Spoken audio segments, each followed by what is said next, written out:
It's time for the Your Personal Bank Show with Ferenc. In an era of chaos, confusion, and craziness, Ferenc is a voice for common sense. As a financial literacy educator, speaker, and entrepreneur, Ferenc cuts through the noise to help us understand how current events affect our money, economy, and our freedom. Now, here's Ferenc. Welcome to the Your Personal Bank Show. This is Ferenc. If you want to reach me, you can do so at yourpersonalbank.com. Yes, you will reach me. It's yourpersonalbank.com. I had an experience this past week that was truly deja vu. So much so it was eerie. I want to share this with you. So I had a discussion with a listener who had invested in some tech stocks in this past year and had seen some extraordinary results. In fact, as he stated, he had received over 100% return on his money. And what was so extraordinary about this call was, frankly, it could have been recorded from 25 years ago. He stated, and the statements that I made were almost identical to a call I made 25 years ago with a doctor who had similarly invested in some high-flying tech stocks. This was in late 99, early 2000. He had made about 100% return on his money previously. I was trying to encourage him to pull some of the profits off the table to mitigate some of the risk, lock in some of those gains using tools like annuities, high cash value insurance, things like that. And his statement to me was, why should I do that when I made 100% on my money this past year? My response was simple, is that certainly the market could continue to go up from where it was, but there was no guarantee that he was going to see anywhere near that type of result going forward. The rapid increase in the stock prices would eventually have to stop and revert back to the mean, which would have been a very significant correction. Ironically, this doctor did not listen to me. I spoke to him less than a year later, and he had lost over 85% of his investment. We all know that as the dot-com run-up and the dot-com bust afterwards. The NASDAQ, in fact, dropped 72% top to bottom during that period. He was in some of the more aggressive things, and that's why he saw more of 80% plus loss of his overall investments. Now, fortunately, this discussion I had with this listener this past week had already pulled 80% of his gains off and put him on the sidelines. He was considering whether he should pull the remaining off and lock in those gains or not, and that was part of the discussion that we had. The point I'm trying to make is, this is my 26th year in this business. I've seen this before. Frankly, I didn't believe we would see such a huge tech bubble run-up like we saw the dot-com era again. Certainly not my career, but here we are. In fact, not only are we back to that, we are even at heights even greater than the dot-com era or 1929 era, which were both previous all-time high records in terms of stock valuations, PE ratios, any way you want to measure it. It really doesn't matter. We're witnessing history. We are seeing a significant amount of articles now. The show I aired last week has received a significant amount of response, and I really do appreciate that. I shared the recent MIT study that indicated that 95% of organizations so far have received 0% return on their AI investment. Many of these companies have made significant investments and so far have seen little or no result from that. That, of course, rattled the markets and investors and caused some concern.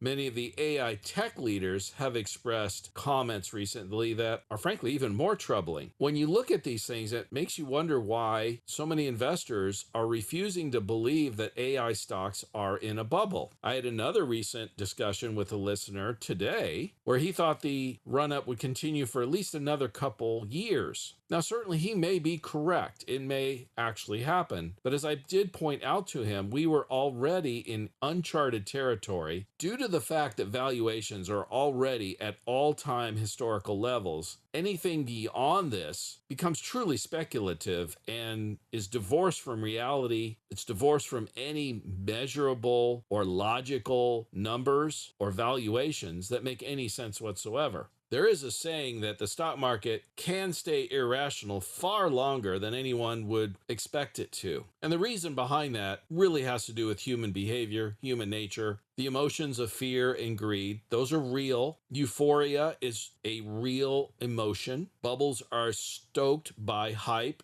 and euphoria. And that's why it makes it impossible really to predict how high it's going to go, for how long, and when it's going to turn, and then how far it's going to turn when it does. Because again, it's not based on logic, numbers, valuations, or those types of things at this point. A lot of the valuations we're looking at currently are literally based on hype and euphoria. It's an emotional decision that people are making right now, far more than a logical one. The problem is this can cause some folks to truly get caught up in all this and then eventually get hurt. That's something I don't want you to see. I'm not saying that the markets are going to drop tomorrow. They could continue going up for another week or a month or even a year. Who knows? The correction could be quite severe because it's gone up so far, so fast. And one thing I'm proud to say is many of the folks that reach out to me from last week's show shared with me the fact that they did not realize until I shared the all-time historical numbers of the S&P valuations and the all-time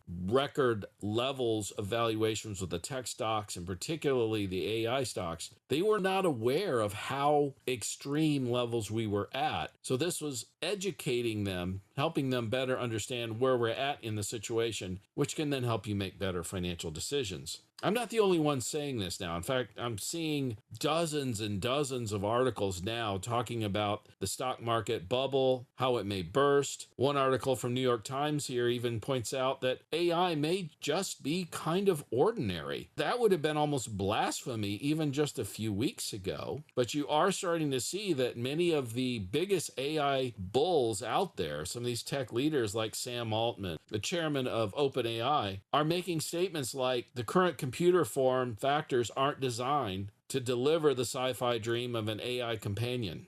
The current systems make it difficult to realize the tech's next generation.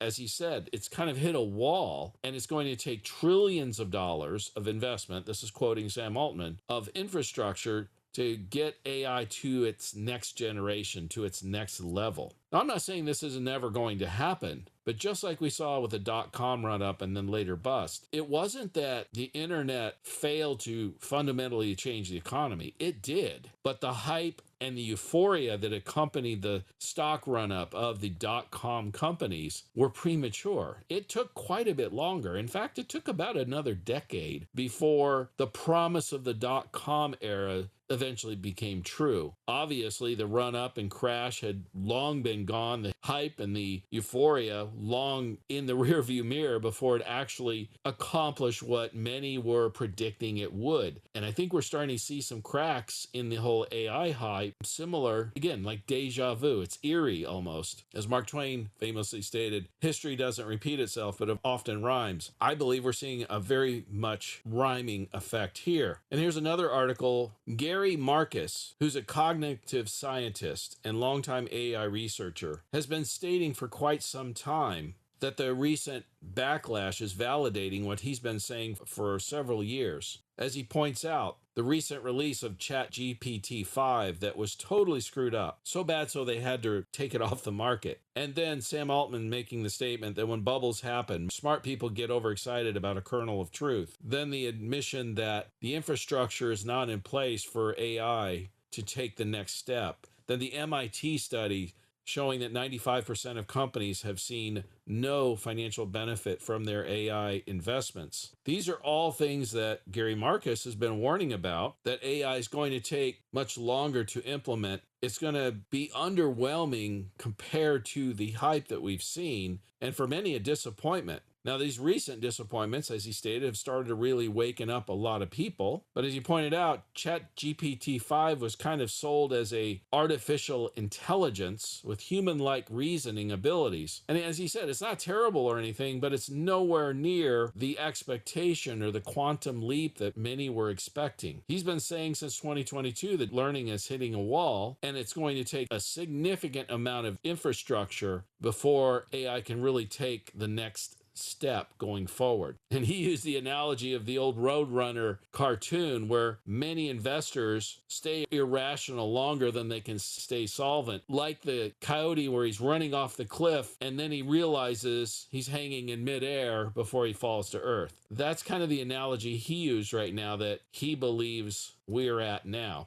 This is not new for previous bubbles, boom and bust cycles, hype-driven tech bubbles we've seen before. Look, I know it's been exciting for anyone who's made a lot of money and seen tremendous returns in the last couple of years. There's no question about that. And I'm not saying we can't see more increases in the future. But what I am saying is, due to the fact we are at historical all-time high valuations, by any measuring stick you want to make, the risk is also elevated to similar all-time highs. Protecting yourself from the potential correction when that does happen is only prudent and why it makes wise financial sense. Taking the winnings off the table, maybe peeling off some of the gains, let some of it continue to run while pulling the rest off the table just makes sense. Annuities, cash value insurance can accomplish those things for you. Whether you want to stay highly liquid with a insured, guaranteed, tax-free personal bank policy, highly liquid so you can re-engage when the next opportunity presents itself, or you want to go into an annuity with unlimited upside gains with principal, no downside protection. Again, if it continues to run up, great, you're going to take advantage. But if we see a correction, you don't have to ride that ride down. Therefore, you've locked in the gains that you've received to this point and potentially in the future. If you want more information on this, contact me at yourpersonalbank.com. Stay tuned in the next segment. I got some more great information about all this that you're just not going to want to miss. Stay tuned for more common sense from Ferenc. For more information, contact Ferenc at 866-268-4422 or yourpersonalbank.com. That's 866-268-4422.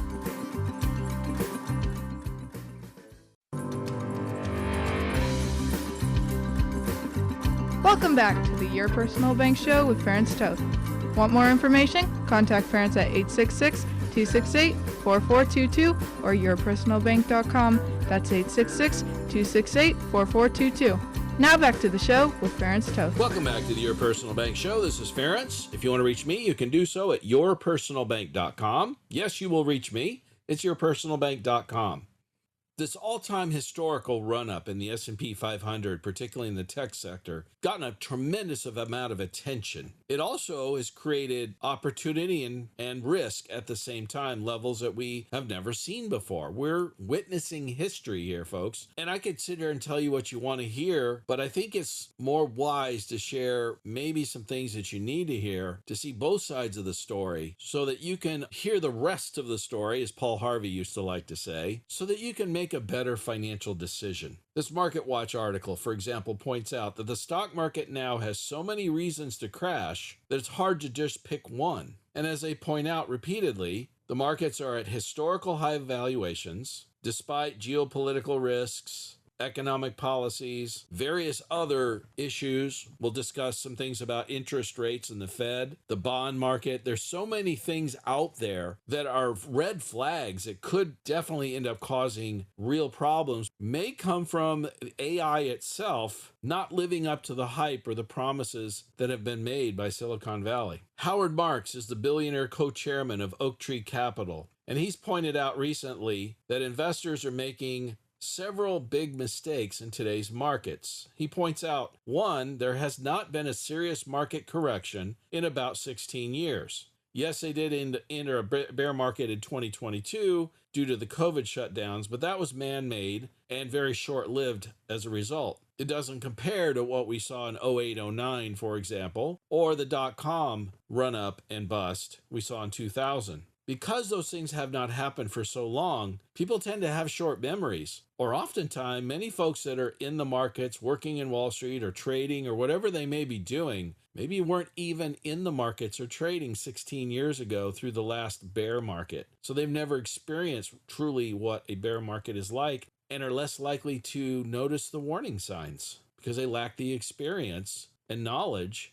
They haven't lived it. I mean, there's one thing, there's book knowledge. We all know this, but there's a difference between book knowledge and lived experience. And there's a lot of people that are in the markets today that lack lived experience of a true bear market. That's one of the points he was making. Secondly, valuations are high, at all-time highs, highest ever in history. I can't stress this enough. We are witnessing history, folks. The stock market, the S&P 500, the tech sector has never been higher ever in history, and that includes 1999 and 1929. We all know what happened after those two run-ups. It wasn't pretty. Another problem that Howard Marks points out is the valuations are extremely high, but it's really only in about 7 stocks. The other problem that Howard Marks points out, and I think this is a very valid one, is valuations are high, absolutely, but it's not just high in the Magnificent Seven or the tech stocks, the ones that have been leading this charge, but valuations are also high in the other 493 stocks in the S&P 500, despite not producing the same earnings results. They're not that much more profitable, or certainly not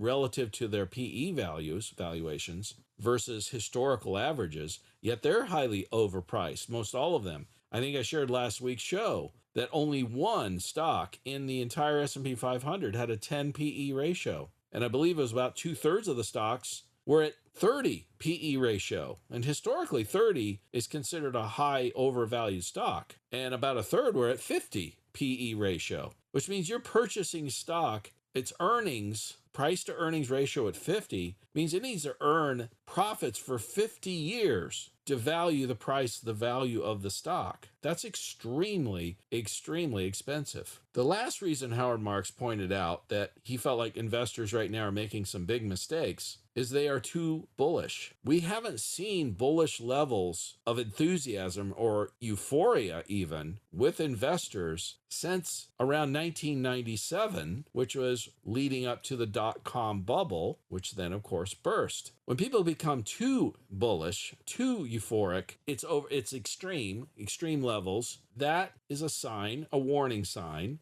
that things are going to change soon. And a Forbes article here points out that AI is about to have its dot-com bubble moment, and they say it's a good thing. This Forbes article points out that during the dot-com era, investors were throwing money around, funding anything that had .com in its name, and suddenly a bunch of 20-somethings had more money than they knew how to spend. These sudden paper millionaires were advising each other on how to invest and spend. This is a similar pattern that we're seeing right now. Venture capitalists are raining money on quote-unquote brilliant renegades, despite signals that the market wasn't quite mature enough and that money being spent isn't justified for the expense being made in the tech. The MIT study I referred to earlier pointed out that 95% of companies who have invested in regenerative AI have seen no benefit from that so far. Then, as this article points out, the crash happened. A lot of people got hurt. A lot of people lost a lot of money. But ironically, the promise of the dot-com era, the hype that surrounded all of that, eventually became true because the internet did eventually substantially change the economy and how people purchased items, for example. But it did take quite a bit longer, as I've stated before. And as this article points out, I think this is so profound.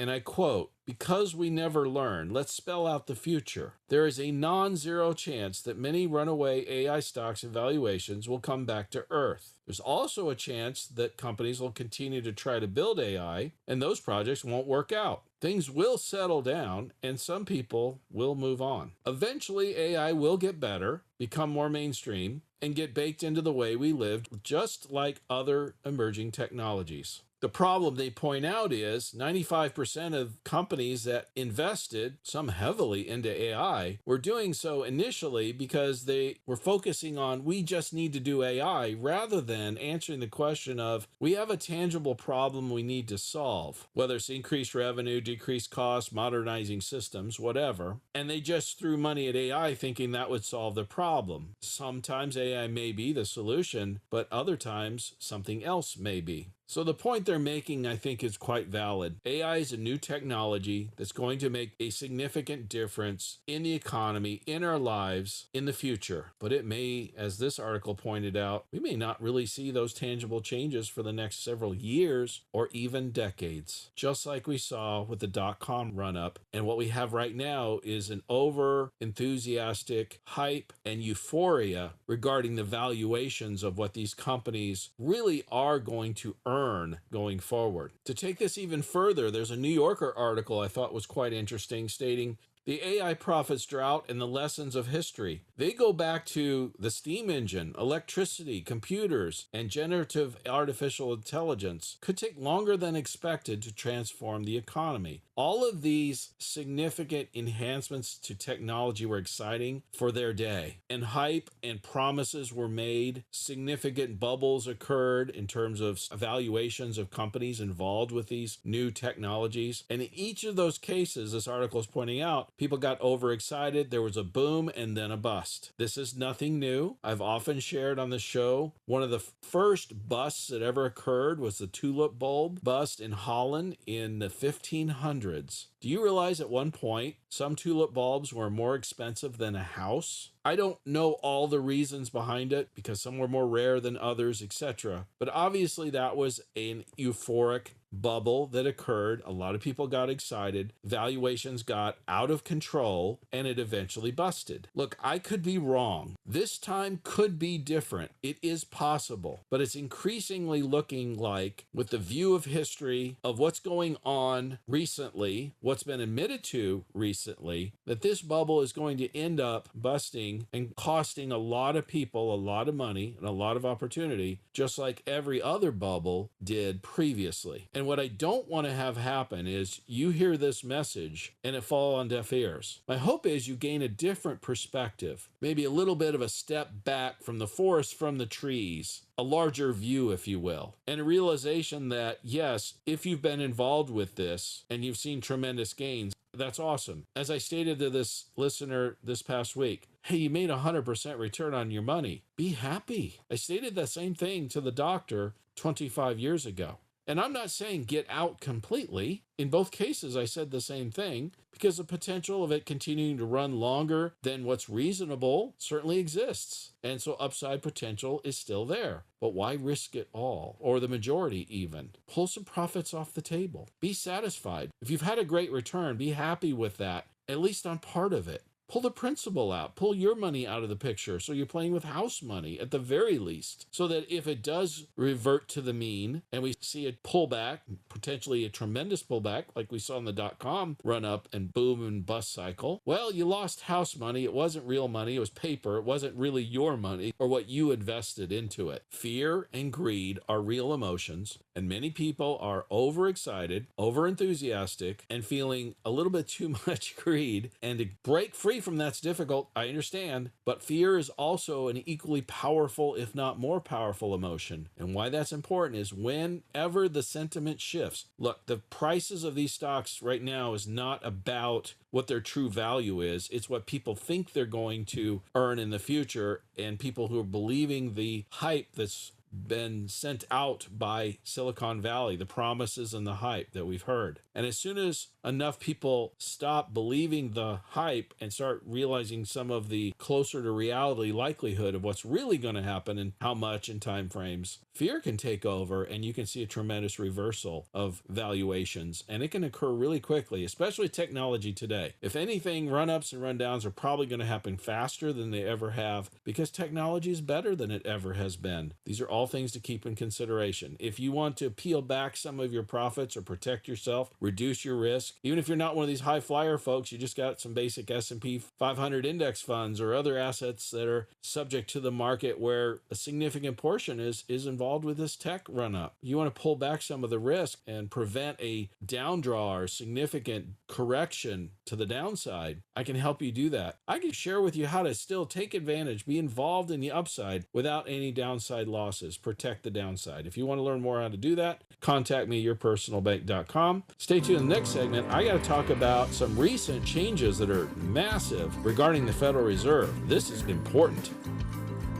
Stay tuned for more common sense from Ferenc. For more information, contact Ferenc at 866-268-4422 or yourpersonalbank.com. That's 866-268-4422.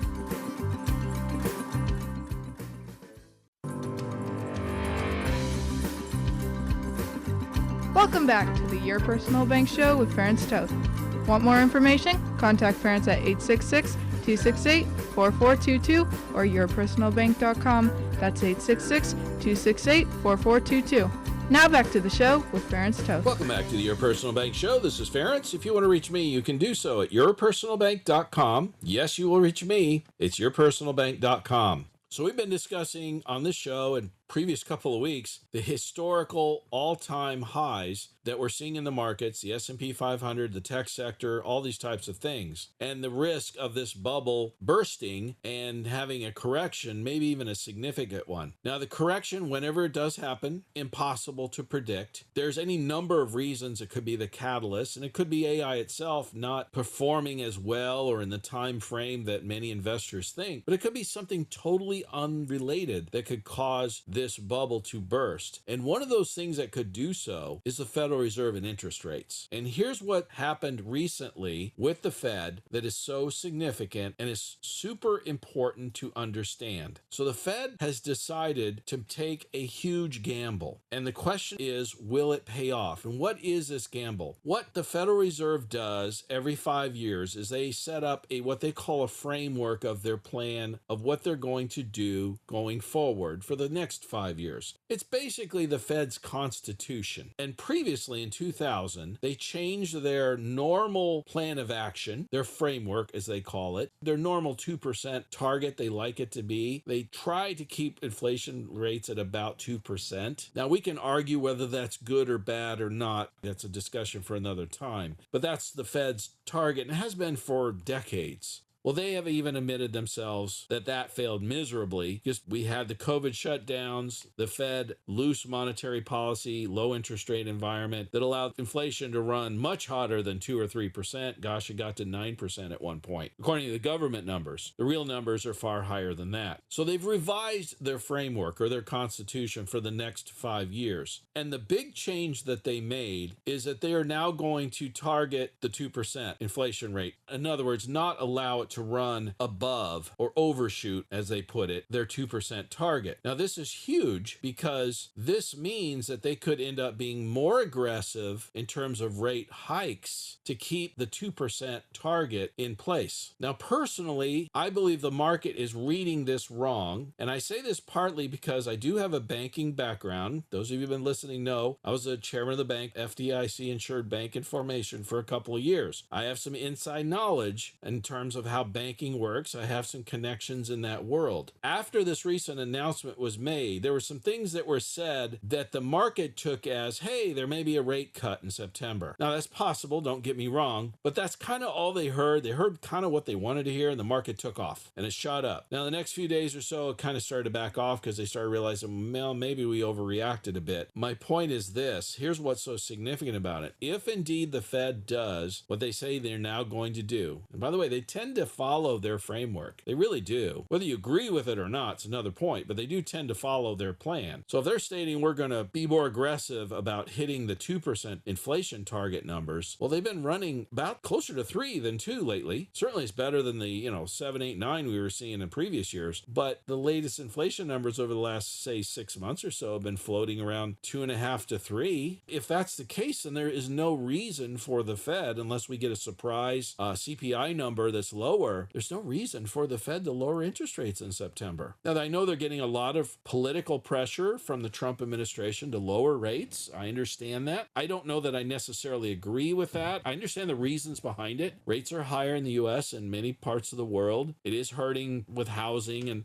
borrowing rates. It's hurting the average American. I understand all of that. But if the Fed is going to follow through on their framework, their plan, so far, there's no reason whatsoever to lower interest rates. And in fact, what's even more scary is if we get a little bit higher inflation, maybe we get a surprise reading or two, and the Fed decides to again follow through with their framework, their plan, we could see a situation where they actually raise rates so that they can get to their 2% target that they state that they want to do now. The market is at historical highs, highest we've ever seen. What do you think would happen if the Fed suddenly came out with an interest rate hike? Well, if you've been following things at all, you already know the answer. that would be devastating to the markets. So there is a risk coming up here in the next couple of weeks with the September Fed meeting of not only no interest rate cut, but potentially even an interest rate hike if you actually listen to the Fed. We'll see what they're going to do. I don't know. I don't think anyone really knows what they're going to do at this point, which creates a lot of uncertainty, creates a lot of volatility. I think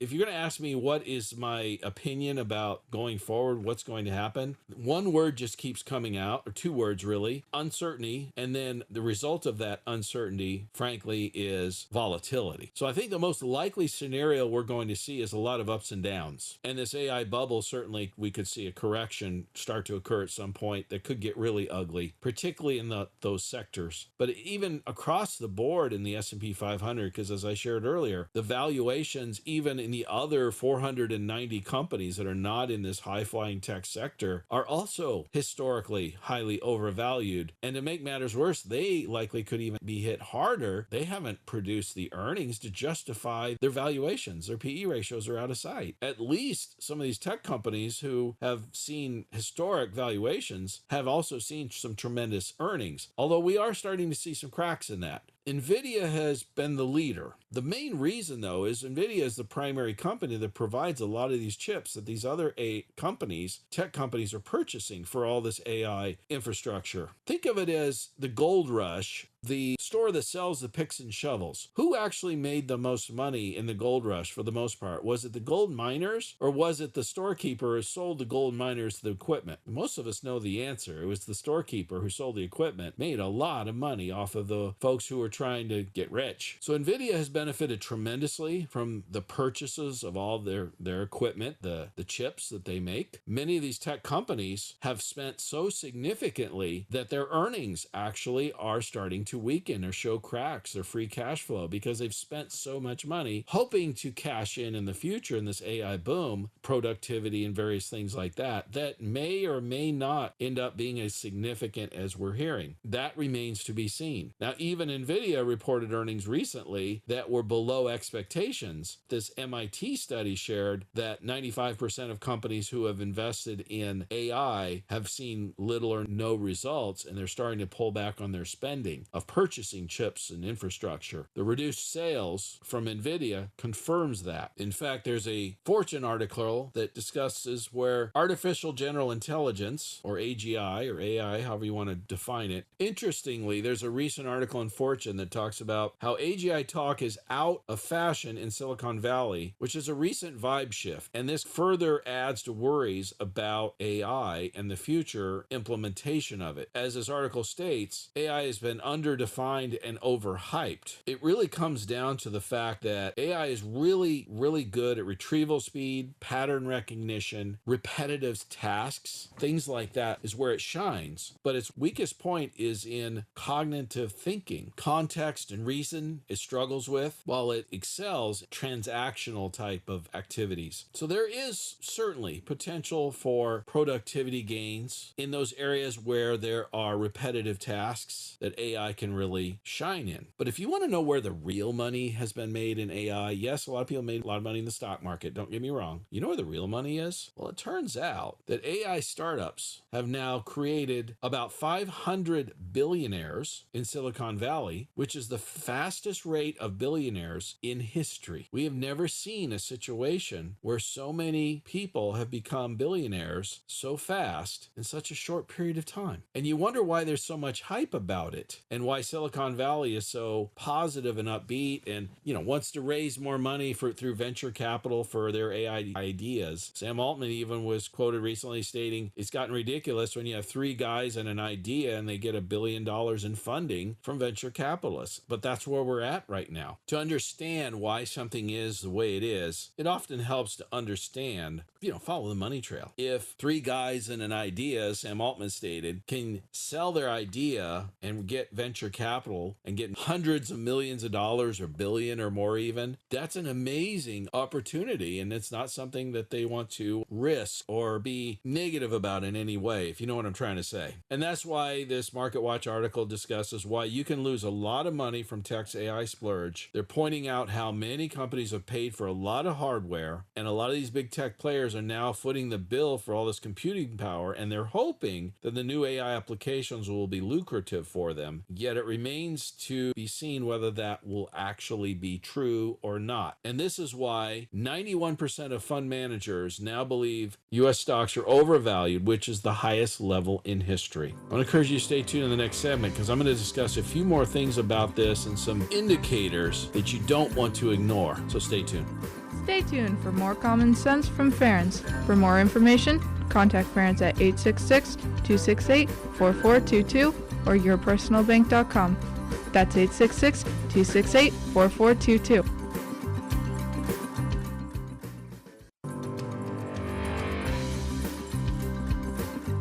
Welcome back to the Your Personal Bank Show with Ferenc Toth. Want more information? Contact Ferenc at 866-268-4422 or yourpersonalbank.com. That's 866-268-4422. Now back to the show with Ferenc Toth. Welcome back to the Your Personal Bank Show. This is Ferenc. If you want to reach me, you can do so at yourpersonalbank.com. Yes, I will get back with you. You will reach me. It's yourpersonalbank.com. So as I stated in the last segment, 91% of fund managers now believe U.S. stocks are overvalued, which is the highest level in history. It turns out that the gap between retail and professional investors has rarely been higher. Retail investors, that's average folks, have purchased over $190 billion in U.S. equity and stocks year to date, 2025, while at the same time frame, institutional investors have sold $40 billion. So they're getting out while retail individual investors are piling in. That is typically a red flag. It's usually not a great idea to bet against the house. Understand these are institutional investors. They have massive resources. I know they don't like to say this, but let's face it, they got some inside information, or at least better information than the average person has. They're selling out while the retail person is buying in. That usually doesn't end well. Also, U.S. margin debt has now surged to an all-time record of over $1 trillion.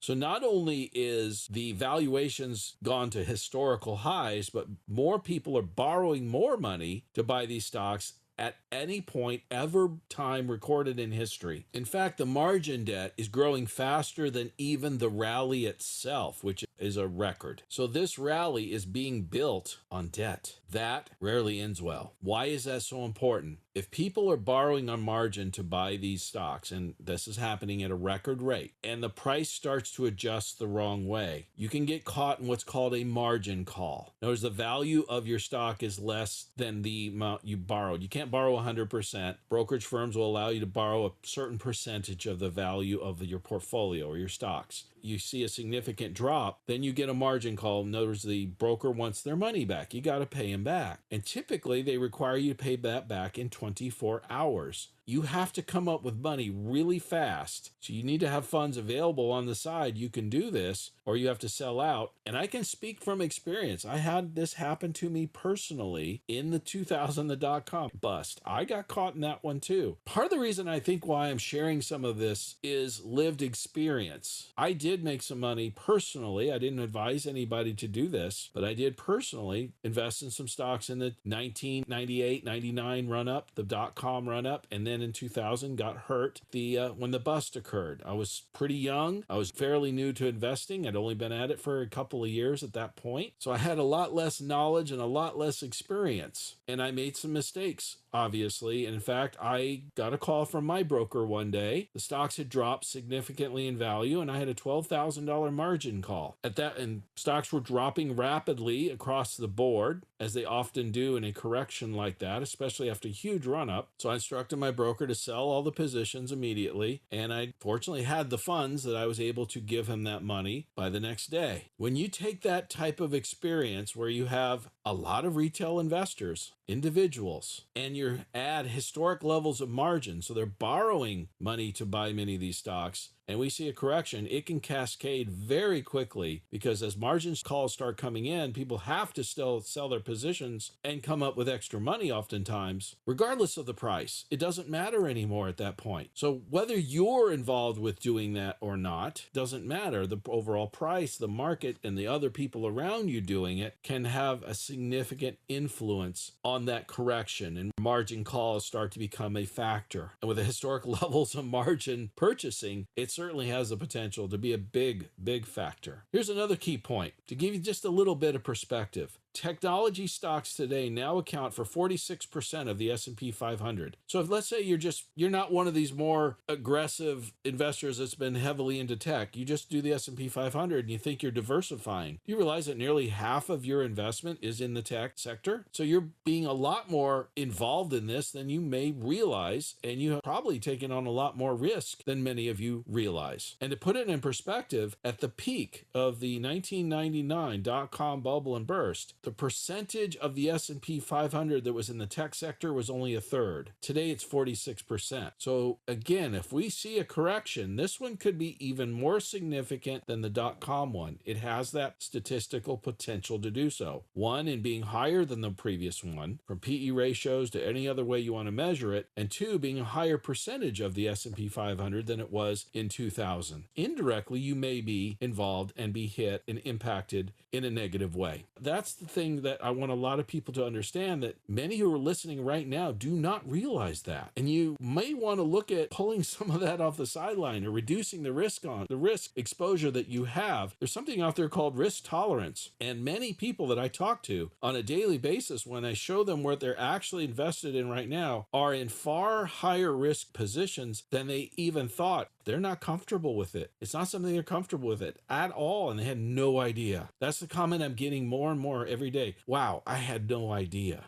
I didn't realize. I thought I was more diversified. I thought, no, if you're in an S&P 500 index fund, for example, or you have an S&P and a mutual fund or anything else for that matter, about half is in the tech sector right now. So you're not as diversified as you think, most likely. And there's a very important but little followed index that people don't pay attention to a whole lot, but is remarkably accurate in pointing out market corrections. And it's called the heavy truck index. When it rolls over, the S&P 500 tends to roll over. Now, there's a lot of reasons behind this. Heavy trucks deal with transportation, consumer buying, obviously. GDP is 2/3. Consumer buying is 2/3 of GDP. I mean, there's a lot of reasons behind it. But the bottom line is, every major peak that we've seen since 1973, every single time, 73, 2000, 08, 2020, there was a sharp drawdown in the heavy truck index before then the S&P followed shortly thereafter. It has proven to be quite an effective leading indicator of corrections, particularly with the S&P 500. And obviously, the heavy truck index is going the wrong way. It's going down strongly, just like it did in 2020, in 2000, and previous recessions before that. And back to the lack of diversification. Nvidia by itself, one company, now has a record weight in the S&P 500 of 8.2%. In other words, 8.2% of all the value of the entire S&P 500 is all wrapped up in one company. This one company, to put it in perspective, its valuation is now triple the entire energy sector, which consists of 25 companies. So Nvidia by itself is worth more as a stock valuation than the entire energy sector of 25 companies. This is a remarkable concentration in the markets and in the S&P 500. I guess the bottom line is this. If we look at any measure whatsoever, we're at historical highs. If we look at any leading economic indicator, they're flashing red signals of a correction or recession coming. In fact, we're now starting to see some of the highest levels of investors buying put options on U.S. tech stocks. These are disaster puts that typically institutional investors purchase when they think the market is going to go down. And these put options are getting put on heavily, most heavily, in fact, on the tech sector itself, the very sector that has been leading this charge or this bubble. And if you look at the current economic numbers and such, they're fine. They're not great. They're not bad. But it's the indicators that are all showing red flags. And this basically means a crisis isn't